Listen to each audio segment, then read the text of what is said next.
अस्सलाम वालेकुम स्टूडेंट्स, मैं आकाश पर हूँ। आप लोग जानते हैं कि हम यूनिट नंबर 4 डिस्कस कर रहे हैं। आज जो हमारा काम है वो एक्सरसाइज 4.2 को करना है। उससे पहले एक टॉपिक है, हम उस टॉपिक का नाम देखते हैं जिसका नाम है कि रिड्यूसिबल टू क्वाड्रेटिक इक्वेशन। पहले हम देखते हैं कि रिड्यूसिबल टू क्वाड्रेटिक इक्वेशन का क्या मतलब है। इसका मतलब है कि अब आपके पास जो इक्वेशंस आएंगी उसमें वेरिएबल की जो पावर होगी 2 हो सकती है, 4 हो सकती है, 3 हो सकती है, 5 हो सकती है, 6 हो सकती है, मतलब अब ज्यादा पावर्स आएंगी। तो उसको हमने रिड्यूस करना है कि दोबारा क्वाड्रेटिक फॉर्म बनानी है। उसका क्या मतलब है कि आपने दोबारा से वेरिएबल की जो मैक्सिमम पावर है वो 2 करनी है। जब आप इस मकसद में कामयाब हो गए कि वेरिएबल की जो मैक्सिमम पावर है वो 2 कर लें, तो उसके बाद आप लोग वो क्वेश्चन, वो इक्वेशन सॉल्व करना आपके लिए इजी हो जाएगा। और आप लोग जानते हैं कि इस स्टेज पे हम क्वाड्रेटिक इक्वेशन को 3 तरीकों से, 3 टेक्निक से हम सॉल्व कर सकते हैं, जिसमें पहला आता है बाय फैक्टराइजेशन, दूसरा बाय कंप्लीटिंग स्क्वायर, तीसरा बाय क्वाड्रेटिक फॉर्मूला। हम चलते हैं अपने टॉपिक की तरफ। रिड्यूसिबल टू क्वाड्रेटिक इक्वेशन, इसमें बच्चों जो टाइप्स है वो टोटल 5 टाइप्स हम पढ़ेंगे। आज हम टाइप 1 और टाइप 2 की बात करेंगे। तो इससे रिलेटेड क्वेश्चंस कुछ मैंने किए हैं, कुछ आप लोग करोगे। हम देखते हैं कि क्या है। Equation of the form ax raised to power 2n plus bx raised to power n plus c is equals to 0, a is not equal to 0। ये जो स्टैंडर्ड फॉर्म थी क्वाड्रेटिक इक्वेशन की उसमें भी ये कंडीशन दी गई थी, वही कंडीशन इन्होंने इस इक्वेशन में भी दी है। तो जब ऐसे टाइप आएगी तो हम इसमें क्या करेंगे, हम इसमें जो छोटी टर्म है x raise to power n, इससे y के इक्वल पुट कर लेंगे, या y के इक्वल इसको क्या कर लेंगे जी, लेट कर लेंगे। इसको पुट कर लेंगे किसके इक्वल, y के इक्वल, या इसे लेट कर लेंगे x raise to power n को इज इक्वल्स टू y के इक्वल। उसके बाद हम स्क्वायर करेंगे इस इक्वेशन का ऑन बोथ साइड्स, इधर भी स्क्वायर कर लिया, इधर भी स्क्वायर कर लिया। तो ये देखें पावर की पावर मल्टीप्लाई होके क्या बन गई, x raise to power 2n is equals to y square. यहां से आप लोगों ने देखा कि ये इससे ये वाली इक्वेशन बनी है। a की जगह पे a, x raise to power 2n की जगह पे y स्क्वायर। हमें कैसे पता चला, ये देखें, उसे क्या कहते हैं, x raise to power 2n is equal to y square है। तो हमने x raise to power 2n की जगह पे क्या पुट कर दिया, y स्क्वायर प्लस b, यहां पे b है, इधर भी b। x raise to power n हमने देखा था, हमने उसको लेट किया था y के इक्वल, तो x raise to power n को हमने यहां पे भी क्या कर दिया, y कर दिया, plus c is equals to 0, तो यहां पे भी plus c is equals to 0। अब आप लोग इसको देखो कि ये स्टैंडर्ड फॉर्म बन गई है किसकी जी, क्वाड्रेटिक इक्वेशन की। अब हम इसको किसी भी तरीके से सॉल्व कर सकते हैं। हम इसके क्वेश्चंस को सॉल्व करके, इस मेथड को हम क्वेश्चन पे अप्लाई करके देखते हैं ताकि आप लोगों को आइडिया और हो जाए। ये देखिए एक्सरसाइज 4.2 का क्वेश्चन नंबर 1 है आपके स्मार्ट सिलेबस में। Given that x raise to power 4 minus 6x square plus 8 is equals to 0। अब देखिए यहाँ पे आप लोगों ने एक बात याद रखनी है कि वेरिएबल की मैक्सिमम पावर 4 है, तो इस क्वेश्चन के जो आंसर्स आएंगे वो भी 4 आएंगे। जितनी वेरिएबल की पावर होती है उतने ही उसके आंसर्स होते हैं। अब यहाँ पे देखिए हमने फिर क्या किया, हमने इसमें जो स्मॉल टर्म थी उसको हमने क्या कर लिया, y के इक्वल कर लिया। y के इक्वल करने के बाद हमने बोथ साइड्स स्क्वायर लिया, इधर भी स्क्वायर, इधर भी स्क्वायर। अब पावर की पावर मल्टीप्लाई होगी, x raise to power 4 is equals to y square. ये देखें कि अब इस इक्वेशन से हमने ये वाली इक्वेशन बनाई है। पहले ये क्वाड्रेटिक फॉर्म में नहीं थी, अब ये किस फॉर्म में आ गई है, क्वाड्रेटिक फॉर्म में। किस तरह, x रेज़ टू पावर 4 किसके इक्वल है, y स्क्वायर के। तो हमने y स्क्वायर की x को x रेज़ टू पावर 4 की जगह पे क्या लिख दिया, y square minus 6 x square किसके इक्वल है, y के इक्वल। तो हमने x स्क्वायर की जगह पे क्या लिख दिया जी, y लिख दिया, प्लस 8, इधर भी प्लस 8 इज इक्वल्स टू 0। यहाँ पे वेरिएबल की मैक्सिमम पावर 2 है, इसका मतलब है कि ये जो equation x raise to power 4 वाली थी ये किस में चेंज होगी, y रेज टू पावर 2 मतलब क्वाड्रेटिक इक्वेशन में चेंज होगी। अब आप लोग यहाँ से इसकी फैक्टराइजेशन देखेंगे। हम लोगों ने 4.1 एक्सरसाइज जो की थी उसमें हमने फैक्टराइजेशन मेथड किया था, वहां पे कंडीशन लगाई थी उन्होंने पहले 8 क्वेश्चंस पे कि आप लोग इनको बाय फैक्टराइजेशन करो। इधर कोई कंडीशन नहीं है, क्वाड्रेटिक इक्वेशन है। हमें पता है कि क्वाड्रेटिक इक्वेशन को सॉल्व करने के लिए हमारे पास टोटल 3 मेथड्स हैं, 3 टेक्निक्स हैं। हमने फैक्टराइजेशन यूज की है। अगर आपको फैक्टराइजेशन टफ लगती है तो आप लोग इस पे कंप्लीटिंग स्क्वायर मेथड अप्लाई कर दो, वो भी टफ लगता है तो आप उस पे उसे क्या कहते हैं क्वाड्रेटिक फार्मूला अप्लाई कर दो। ये बच्चों आप लोगों की अपनी मर्जी है। मैंने फैक्टराइजेशन ली है, फैक्टराइजेशन करने के बाद मैंने देखा कि फर्स्ट 2 में से ये y² माइनस 4y में से y कॉमन आ गया, मैंने y कॉमन ले लिया। अंदर वाली साइड पे क्या आ गया y माइनस 4। इधर इसमें से मैंने -2 कॉमन लिया, जब -2 कॉमन लिया y -2 आ गया y। उसके बाद ये साइन पॉजिटिव का नेगेटिव में चेंज हो गया। क्यों चेंज हो गया, क्योंकि हमने नेगेटिव भी कॉमन लिया है।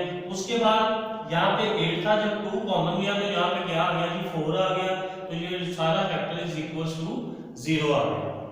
आप देखिए यहाँ से y-4 कॉमन और y-2 रह गया इज इक्वल टू 0।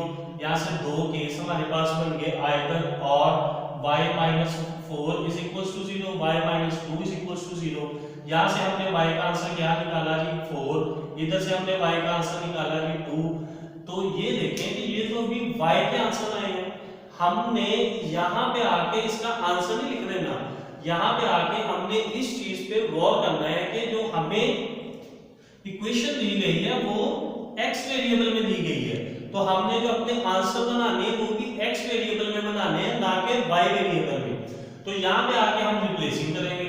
रिप्लेसिंग क्या होगी कि y किसके इक्वल है, y इक्वल है जी x² के। हम क्या करेंगे, y पे जब रिप्लेसिंग करेंगे तो उसकी जगह पे x² लिख देंगे इज इक्वल टू 4। अब दोनों तरफ हमने स्क्वायर रूट लिया, इधर भी स्क्वायर रूट लिया, प्लस माइनस इधर भी स्क्वायर रूट लिया, इधर वाला कैंसिल होके x रह गया इज इक्वल टू इधर वाला। ये आप लोग पता है आप लोगों को कि square root of 4 is equal to 2 है, तो इधर वाली साइड पे क्या आ गया 2 आ गया। तो यहाँ से हमारे पास दो रूट आए, एक पॉजिटिव में और एक नेगेटिव में। अब हम आगे चलते हैं, इधर देखिए जब हमने इधर रिप्लेसिंग की तो x² इज इक्वल टू 2 आया, क्यों y किसके इक्वल है x² के, तो x² इज इक्वल टू 2।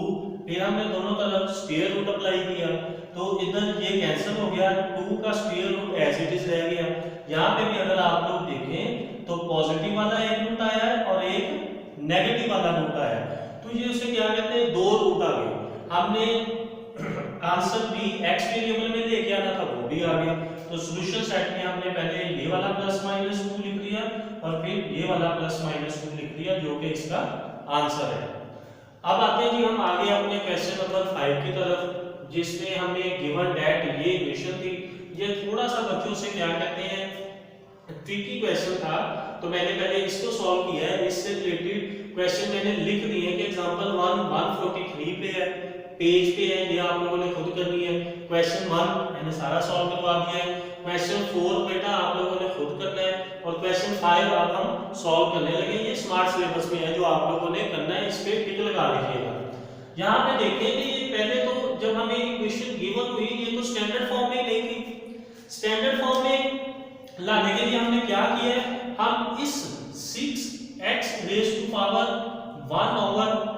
को लेफ्ट साइड पे ले आए। जब लेफ्ट साइड पे लेके आए तो इधर आके ये फंक्शन नेगेटिव हो गया। पहले आ गया जी यही चीज x⁻²/5, ये इधर आके माइनस हो गया, +8 इज इक्वल टू 0। उसके बाद आप लोग देखें कि ये जो टर्म है 1/5, इसको हमने is equal to y let कर दिया, इसको y के इक्वल लेट कर दिया। दोनों तरफ जब हमने स्क्वायर किया ये पावर की पावर मल्टीप्लाई हुई, x⁻²/2/5 पावर की पावर मल्टीप्लाई होने से x⁻²/2/5 is equal to y² is equal to y² आ गया। अब यहाँ पे आप लोग देखें कि हमने एक और काम यहाँ पे किया है कि ये जो x⁻²/2/5 ये किसके इक्वल है, y स्क्वायर के। हमने इसकी जगह पे क्या लिख दिया, y स्क्वायर, और x रेज टू पावर 1/5 की जगह पे हमने क्या लिख दिया, y। क्यों, हमें पता है कि हमने x रेज टू पावर 1/5 को इज इक्वल टू y का, यहाँ पे +8 है, इधर भी +8 है, इज इक्वल टू 0। बिल्कुल करेक्ट हो गया यहाँ पे। अब देखिए ये वाली इक्वेशन और ये वाली इक्वेशन, मतलब क्वेश्चन नंबर 1 की इक्वेशन और क्वेश्चन नंबर 5 की इक्वेशन दोनों सेम है, बिल्कुल सेम है। यहां से आगे आपने फिर यही फैक्टराइजेशन करके यहां तक आपने क्वेश्चन सेम करना है। तो मैंने लिख दिया सेम एज क्वेश्चन 1, मतलब y 4 आया, मैंने y 4 लिख दिया। फिर y 2 आया तो मैंने y 2 लिख दिया। अब आप लोग देखिए, यहां से मैं आगे चलता हूं। आप लोगों ने बकायदा यहां तक लिखने के बाद बच्चों ये सारा सॉल्व करना है इधर तक, उसके बाद आप लोगों ने ये रिप्लेसिंग करनी है। अब रिप्लेसिंग कैसे, y किसके इक्वल था इसमें, x रेज़ टू पावर 1/5, मैंने y की जगह पे लिख दिया जी x raise to power 1/5 is equals to 4। अब मैंने 5 को खत्म करना था, मैंने दोनों तरफ फिफ्थ रूट लिया है। फिफ्थ रूट इस तरह लिया जाता है कि ये 1/5 है, ये यहाँ पे 5, तो ये क्या बन जाता है जी फिफ्थ रूट इसको कहते हैं। मैंने दोनों तरफ ये पावर 5 ली है, सॉरी वो फिफ्थ रूट नहीं आप लोगों ने लेना, मैंने दोनों तरफ पावर 5 ली है, और इधर भी क्या लिया जी 4 रेज़ टू पावर 5। ये इसलिए लिए ताकि ये दोनों कैंसिल हो जाए, तो x is equals to 4 raise to power 5 आ जाए। फिफ्थ रूट बच्चों नहीं लेना, हमने दोनों तरफ पावर ली है, इधर भी पावर ली, इधर भी ये कैंसिल हो गई, इसका 4 रेज़ टू पावर 5 आ गया, तो x इज इक्वल्स टू 1024 आ गया। जब आपने 4 रेज़ टू पावर 5 किया, कैलकुलेटर पे लिख सकते हैं, या फिर 4 को 5 टाइम्स मल्टीप्लाई किया, 4 multiply by 4 multiply by 4 multiply by 4 multiply by 4, तो 1024 आया। इधर भी हमने बिल्कुल इसी तरह ही रिप्लेसिंग कर दी। y किसके इक्वल था, x raise to power 1/5 is equals to 2। तो फिर हमने दोनों तरफ पावर कितनी ली, 5, इधर वाली पावर कैंसिल होगी, इधर 2 raise to power 5, 2 raise to power 5 किसके इक्वल होती है जी 32 के। अब हमने यहाँ पे इसका सॉल्यूशन सेट लिख दिया, एक आ गया जी 34 और दूसरा आ गया 1024। तो बेटा ये इसकी फर्स्ट टाइप थी, टाइप नंबर 1 जो आप लोगों ने डिस्कस की। इसमें फिर से मैं बता रहा हूँ आप लोगों को कि जो एग्जांपल 1 पेज नंबर 143 पे है वो भी आपके स्मार्ट सिलेबस में है। क्वेश्चन नंबर 145 ये भी आप लोगों के स्मार्ट सिलेबस में है। एग्जांपल 1 बेटा आप लोगों ने खुद करनी है, उसके बाद क्वेश्चन 4 आप लोगों ने खुद करना है, और इन दोनों को सॉल्व करके आपने इसकी जो असाइनमेंट है वो मुझे आज ही उसे क्या कहते हैं मेरे व्हाट्सएप पे कर देनी है, उसकी तस्वीरें बना के या जैसे भी।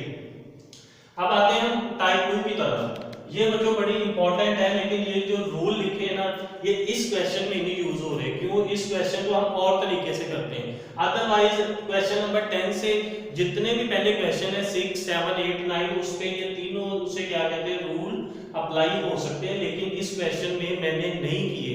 क्यों, इसको हमने किसी और तरीके से किया है, लेकिन आप लोग ये रूल सीख लो ताकि आपको 6 to 9 क्वेश्चंस की भी समझ आ जाए। ये टाइप 2 है जिसमें लिखा है equation of the form x plus a x plus b x plus c x plus d is equals to k। अभी आप इस चीज को अभी इग्नोर करें, मैं आपको बताता हूं कि ये क्या है। सबसे पहले तो ये देखें कि इसमें 4 फैक्टर मल्टीप्लाई हो रहे हैं। 1 ये 1 फैक्टर, ये 2 फैक्टर, ये 3 फैक्टर, ये 4 factor is equal to k। अब k कोई भी हो सकता है कांस्टेंट नंबर। अब इसका होना जरूरी भी है और जरूरी नहीं भी है, ये क्वेश्चन पे डिपेंड करता है ये किसको बिलोंग करता है। k belongs to real number. अगर तो ये हो तो ठीक है, ना हो तो फिर भी ठीक है। यहाँ पे k की जगह पे 0 भी आ सकता है या फिर कोई सा भी रियल नंबर और भी आ सकता है। 0 भी रियल नंबर में आता है। यहाँ पे आप लोग इन 3 कंडीशंस को देखें, लिखा है जी इक्वेशन, मैंने उर्दू में लिख दिया मुसावात। इक्वेशन को हम लीनियर फैक्टर, ये सारे लीनियर फैक्टर है। हमें कैसे पता चला लीनियर फैक्टर है, इसमें वेरिएबल की मैक्सिमम पावर 1 है। जिसमें वेरिएबल की मैक्सिमम पावर 1 हो उसे हम लीनियर कहते हैं। और लीनियर फैक्टर और कैसे है जी, ये फैक्टर फॉर्म में लिखे हुए हैं। लीनियर फैक्टर की प्रोडक्ट की फॉर्म में लिख सकते हैं। लीनियर फैक्टर को प्रोडक्ट की फॉर्म में लिख सकते हैं। प्रोडक्ट की फॉर्म में ये देखो, ये लीनियर फैक्टर है, ये भी लीनियर फैक्टर है, दोनों मल्टीप्लाई हो रहे हैं, तो ये क्या बन गया जी, लीनियर फैक्टर का प्रोडक्ट बन गया। ये 4 लीनियर फैक्टर है जिनका प्रोडक्ट है।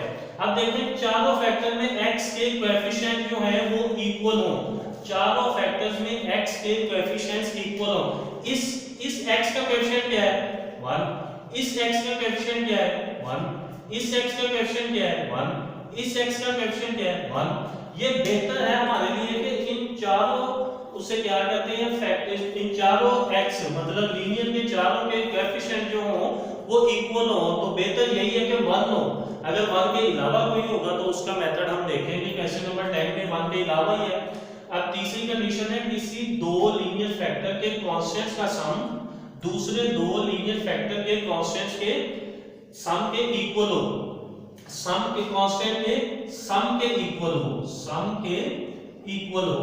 फिर से सुन लें, किसी दो लीनियर फैक्टर के कांस्टेंट्स का सम दूसरे दो लीनियर फैक्टर के कांस्टेंट्स के सम के इक्वल हो। यहां पे सम कौन सा है, एक तो कांस्टेंट कौन सा a है, इधर से कांस्टेंट b, इधर से कांस्टेंट c, इधर से कांस्टेंट d। अब देखें इनका सम कैसे बनेगा। फॉर एग्जांपल पहला है कि a प्लस b आता है, दो फैक्टर को प्लस करके हमारे पास 7 आ जाता है। अगर ये दो क्या है जी, a और b कांस्टेंट है, अगर ये कांस्टेंट नंबर है तो इनका सम इज इक्वल टू किसके आ गया जी, 7 के इक्वल आ गया। इसी तरह c प्लस d, जब हम c प्लस d करते हैं तो फॉर एग्जांपल उसका आंसर भी क्या आता है जी, 7 आता है। तो इसको हम इक्वल कर देते हैं क्योंकि ये दोनों फैक्टर्स के जो सम है, दोनों कांस्टेंट नंबर के जो सम है वो इक्वल आ गए, 7 इज इक्वल्स टू 7। तो इसका मतलब है कि हम इनको मल्टीप्लाई कर सकते हैं x प्लस से, किससे मल्टीप्लाई होगा x प्लस b से। हमें कैसे पता चला, क्योंकि इन दोनों का सम और इन दोनों का सम इज इक्वल्स टू 7 के है, मतलब कंसीडर किया है 7 कोई नंबर है, दोनों इक्वल है तो इनको हम मल्टीप्लाई कर सकते हैं। फॉर एग्जांपल अगर इस तरह होता कि a प्लस b का आंसर 7 होता, c प्लस d का आंसर 9 होता, तो ये तो इक्वल नहीं है। जब ये इक्वल नहीं है तो जब आपने इनकी रीअरेंजिंग करनी है तो x plus a x plus b से मल्टीप्लाई नहीं हो सकता। क्यों नहीं हो सकता, क्योंकि constant number a plus b और c प्लस d इक्वल नहीं है। ये बच्चों तीन उसे क्या कहते हैं, रूल्स हैं जो आप लोगों ने ये क्वेश्चन नंबर 6 to 9 उससे आगे अगर इस तरह के क्वेश्चन है तो उसमें भी आप लोगों ने यूज करने हैं। अब हम चलते हैं अपने क्वेश्चन नंबर 10 पे जो बहुत ही ज्यादा इंपॉर्टेंट है। क्यों, ये थोड़ा सा उस क्वेश्चन से जो हमारे रूल्स हैं या ये टाइप है इससे थोड़ा सा हटके है, थोड़ा सा, ज्यादा चेंज नहीं है, बहुत ही कम सी चेंज है। तो आप लोगों ने इसको करते हुए जरा भी परेशान नहीं होना कि ये कैसा क्वेश्चन आ गया। इंशाल्लाह मैं आपको टेस्ट में या क्लास में इसकी इतनी प्रैक्टिस करवा दूंगा कि ये आपको याद हो जाएगा कि हमने इस तरह इस क्वेश्चन को करना है। तो गिवन दैट में सॉल्यूशन में गिवन दैट में क्या आता है, x + 1 2x + 3 2x + 5 x + 3 is equal to 945। तो रीअरेंजिंग में मैंने क्या किया, मैंने ये जो दो फैक्टर थे इन दोनों को मल्टीप्लाई कर दिया, मतलब इन दोनों को सेम लिख लिया, और जो दूसरे थे उन दोनों को सेम लिख लिया। ये क्यों किया है ये हम आगे जाके देखते हैं कि इनको क्यों किया है। मैं आपको आगे वजह बताता हूँ, आप लोगों को इसकी समझ आएगी। इज इक्वल टू दिस है ना। अब देखिए पहले ये दोनों फैक्टर मल्टीप्लाई करने हैं, इन दोनों को मल्टीप्लाई करना है और फिर इन दोनों को, वो हम आगे जाके देखते हैं। 2x मल्टीप्लाई हुआ जी 2x + 5 से। ये देखिए 2x को हमने दोनों से मल्टीप्लाई करना था, तो मैंने क्या किया, मैंने लिख लिया 2x * 2x + 5। फिर मैंने +3 को इन दोनों से मल्टीप्लाई करना था, तो मैंने क्या किया, मैंने वही बच्चों वाला तरीका आप लोगों को बताया कि पहले 2x को इससे मल्टीप्लाई कर दो, फिर 3 को मल्टीप्लाई कर दो। ऐसे पहले लिख लो, बाद में मल्टीप्लाई करना। बेटा अगर आप लोग इसे डायरेक्ट मल्टीप्लाई करोगे ना तो ये आप लोगों से गलती हो जानी है, जिसकी वजह से सारा क्वेश्चन भी गलत हो जाना है और आपका पेपर में टाइम से क्या कहते हैं उसे कम हो जाना है, आपसे टाइम मैनेज नहीं होना। तो आप लोग बिल्कुल इसी पैटर्न को फॉलो करेंगे। ये इसके इक्वल हो गया, आप देखें x किससे मल्टीप्लाई होगा, x + 3 से, और +1 किससे मल्टीप्लाई होगा, x + 3 से, इज इक्वल्स टू 945। यहां पे देखें 2x मल्टीप्लाई हुआ जी 2x से, तो हमारे पास आया 4x स्क्वायर, फिर 2x मल्टीप्लाई हुआ 5 से तो हमारे पास क्या आया जी 10x, फिर आया प्लस 3 मल्टीप्लाई हुआ 2x से तो हमारे पास आया जी 6x, उसके बाद प्लस 3 मल्टीप्लाई हुआ जी प्लस 5 से तो हमारे पास आया प्लस 15। इसके बाद देखिए ये वाले फैक्टर हम x से मल्टीप्लाई x स्क्वायर, x 3 से तो 3x, प्लस 1 x से तो x, प्लस 1 3 से तो 3 इज इक्वल टू 9 4 5। अब यहाँ पे आप लोग देखें कि ये सेम है, x है दोनों और इधर भी ये दोनों x है, वो भी दोनों x के हैं और वो भी दोनों टर्म्स किसकी हैं x की हैं। तो हम क्या करते हैं इधर तो पहले लिख देते हैं 4x square as it is, ये 10 और प्लस 6 किसके इक्वल आ गया जी 16x के, आगे प्लस 15 यही वाला, उसके बाद x स्क्वायर, फिर 3x प्लस x तो यहाँ पे 4x, फिर प्लस 3 है तो प्लस 3 इज इक्वल टू 945। यहाँ पे आगे हम ये देखते हैं बाकी क्वेश्चन में ऐसा होगा कि ये इतना हिस्सा सेम हो जाएगा, रीअरेंज करने के बाद जब मल्टीप्लाई करेंगे तो इसका इतना पार्ट जो होगा ये सेम होगा, लेकिन यहाँ पे ऐसा नहीं हुआ, यहाँ पे ऐसा नहीं हुआ। तो हम क्या करेंगे, हम इन दो टर्म्स में से 4 कॉमन ले लेंगे, इन दो टर्म्स में से जब 4 कॉमन आया तो अंदर क्या बन गया x स्क्वायर प्लस 4x और ये प्लस 15 एज इट इज रहा, हमने इसमें से कोई भी चीज कॉमन नहीं ली। उसके बाद ये एज इट इज सारे का सारे और 945 भी बिल्कुल ऐसे ही।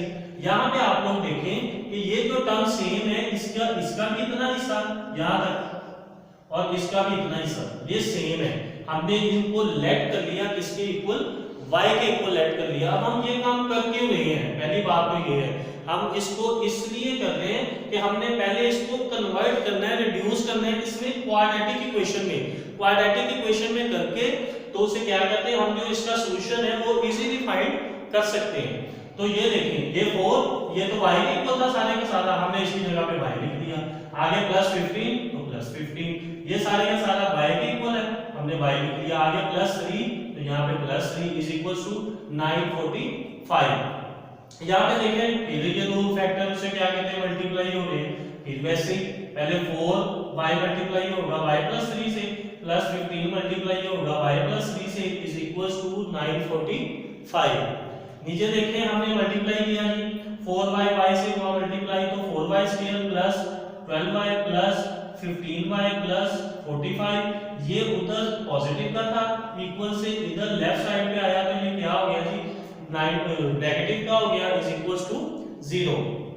इसके बाद आप लोग देखें कि ये उसे क्या कहते हैं 4y square as it is, ये 15y और 12y ये दोनों मिलके क्या बन गए 27y के इक्वल आ गया, ये दोनों प्लस माइनस हुए तो नेगेटिव 900 इज इक्वल टू 0। अब यहाँ पे बच्चों आप लोग देखो ये क्वाड्रेटिक इक्वेशन में बन चुकी है, ये क्वाड्रेटिक इक्वेशन हमारे पास बन चुकी है। अब यहाँ से क्वाड्रेटिक इक्वेशन से आपके पास इसको सॉल्व करने के 3 तरीके हैं, कौन कौन से, फैक्टराइजेशन, उसके बाद कंप्लीटिंग स्क्वायर, उसके बाद क्वाड्रेटिक फार्मूला।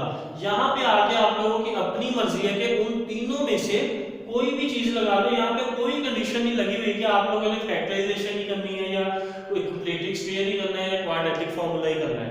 तो मैंने जो यहाँ पे फैक्टराइजेशन यूज की है, इनको मल्टीप्लाई करके ये बना 900 ऐसे मल्टीप्लाई करके मैंने आपको सिखाया है 4.1 में, उसको देख लीजिएगा। कॉमन ले लिया y तो इधर आ गया 4y प्लस 75, यहाँ पे नेगेटिव 12 कॉमन आया तो यहाँ पे 4y plus 75 is equal to 0। आप लोग जानते हैं कि अगर ये दो फैक्टर सेम है तो आप लोग उसे क्या कहते हैं, आपकी जो फैक्टराइजेशन है वो बिल्कुल सही है। अगर ये दो फैक्टर सेम नहीं है तो मतलब ऊपर फैक्टराइजेशन में कोई गड़बड़ है। अब आगे चलते हैं, इसमें से फिर से कॉमन क्या आया 4y प्लस 75 और इधर क्या रह गया y minus 12 is equal to 0। यहाँ से फिर दो केस बन गया, इधर आओगे मैंने लिखा 4y plus 75 is equal to 0 और y minus 12 is equal to 0। आगे चलते हैं, तो अब बच्चों हम यहाँ पे आ चुके हैं, ये देखें यहाँ पे हमने रिप्लेसिंग की, हमारे पास जो उसे क्या कहते हैं इक्वेशन बनी थी वो बनी थी 4y plus 75 is equal to 0। तो हमने क्या कर दिया, हमने y की जगह पे जो हमने रिप्लेस किया था x स्क्वायर प्लस 4x वो हमने यहाँ पे क्या कर दिया, उसको पुट कर दिया। तो यहाँ से आप लोग देखो 4 को हमने अंदर मल्टीप्लाई किया तो हमारे पास ये इक्वेशन बनी जो क्या है जी, अगेन क्वाड्रेटिक फॉर्म है। कौन सी फॉर्म है, क्वाड्रेटिक फॉर्म है। तो आप लोगों ने क्या करना है, इसको खुद सॉल्व करना है। तो ये देखिए मैंने लिख दिया जी, डू योर सेल्फ, ये आप लोगों ने खुद इसको आगे सॉल्व करना है। इसके बाद एक और इक्वेशन हमारे पास आई थी, वो कौन सी है, y-12। तो यहाँ पे हमने y की जगह पे लिख लिया जी x² plus 4x minus 12 is equal to 0। इसका मैंने उसे क्या कहते हैं, फैक्टराइज किया। फैक्टराइज करने के बाद कॉमन लिया, कॉमन लेके आइदर और करके हमारे पास दो आंसर आ गए। इसको आप लोग अच्छे तरीके से समझ सकते हैं कि ये दो आंसर आए और दो आंसर इधर से आ गए। और ये जो पूरा क्वेश्चन है, ये इसमें जब आप लोग 4 लीनियर फैक्टर को मल्टीप्लाई करते हो तो x रेज़ टू पावर 4 ही आती है। तो आप लोगों ने बच्चों क्या करना है, इसको खुद सॉल्व कर लेना है। दो फैक्टर मैंने निकाल दिए, दो फैक्टर आप लोगों ने दो सॉल्यूशन या रूट्स मैंने निकाल दिए और दो से क्या कहते हैं, रूट्स आप लोगों ने निकालने हैं। और इसका स्मार्ट सिलेबस में टाइप 2 के हमारे पास ये दो ही क्वेश्चन थे, क्वेश्चन नंबर 10 और क्वेश्चन नंबर 11। तो आज ही के काम में आप लोगों ने मुझे एक तो आप लोगों ने वो उसे क्या कहते हैं, टाइप 1 के जो मैंने 3 क्वेश्चंस दिए विद एग्जांपल वो सेंड करने हैं। उसके साथ इसका क्वेश्चन नंबर 10 और 11 भी बेटा आप लोगों ने मुझे आज ही सेंड करना है। तो ये हमारा काम था, इंशाल्लाह फिर मिलेंगे, तब तक अपना ख्याल रखिएगा। अल्लाह हाफ़िज़।